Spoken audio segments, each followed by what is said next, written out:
नमस्कार बच्चों, आज हम लोग इस क्वेश्चन का आंसर समझेंगे। बच्चों, दो स्टेटमेंट दिया हुआ है, बताना है कि इसमें से कौन सा स्टेटमेंट सही है और कौन सा गलत। तो ये समझने के लिए पहले बच्चों हम लोग एक छोटा सा कॉन्सेप्ट समझेंगे और फिर हम लोग साथ में इसका आंसर सॉल्व करेंगे। ठीक है, देखिए, ऑर्गेनिजम्स में जो एक्सक्रीटरी प्रोडक्ट होता है वो मेनली 3 तरह का होता है। पहला अमोनोटेलिक, दूसरा यूरियोटेलिक और यूरिकोटेलिक। तो यही 3 तरह के प्रोडक्ट ऑर्गेनिज्म एक्सक्रीट करते हैं। ठीक है, अब अमोनोटेलिक में क्या होता है, अमोनिया एक्सक्रीट होता है और ये बहुत टॉक्सिक होता है बच्चों। और इसके एक्सक्रीशन के लिए, क्योंकि वो बहुत टॉक्सिक है, तो ज़्यादा वाटर चाहिए। ठीक है, दूसरा है यूरियोटेलिक, इसमें होता है यूरिया। क्या होता है? यूरिया। और थर्ड होता है यूरिकोटेलिक, ये सबसे लेस टॉक्सिक होता है, मतलब सबसे, इन तीनों में से सबसे कम टॉक्सिक होता है यूरिकोटेलिक, मतलब यूरिक एसिड जो एक्सक्रीट करता है।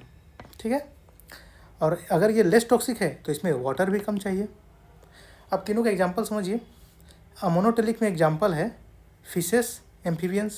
यूरियोटेलिक में है मैमल्स और मैराइन फिशेस। हम लोग भी यूरियोटेलिक में ही आते हैं। अच्छा, यूरिकोटेलिक में आएगा रेप्टाइल्स और बर्ड्स। ठीक है, तो इनके एक्सक्रीशन में फ्लूइड कम होता है यूरिकोटेलिक वालों में। अब बच्चों हम लोग साथ में इसका आंसर समझते हैं। तो स्टेटमेंट 1 है uric acid requires large amount of water for its elimination. ये स्टेटमेंट हो गया गलत। बच्चों, यूरिक एसिड तो लेस टॉक्सिक है, तो अमाउंट ऑफ वाटर भी कम चाहिए, तो ये स्टेटमेंट हो गया गलत। स्टेटमेंट 2 है among nitrogenous waste excreted by the animals uric acid is the least toxic form. बिल्कुल सही।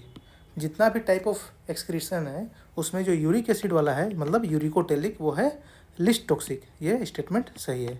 तो स्टेटमेंट 1 है गलत और दूसरा है सही। तो बच्चों यहाँ देखिए, statement 1 is incorrect and 2 is correct.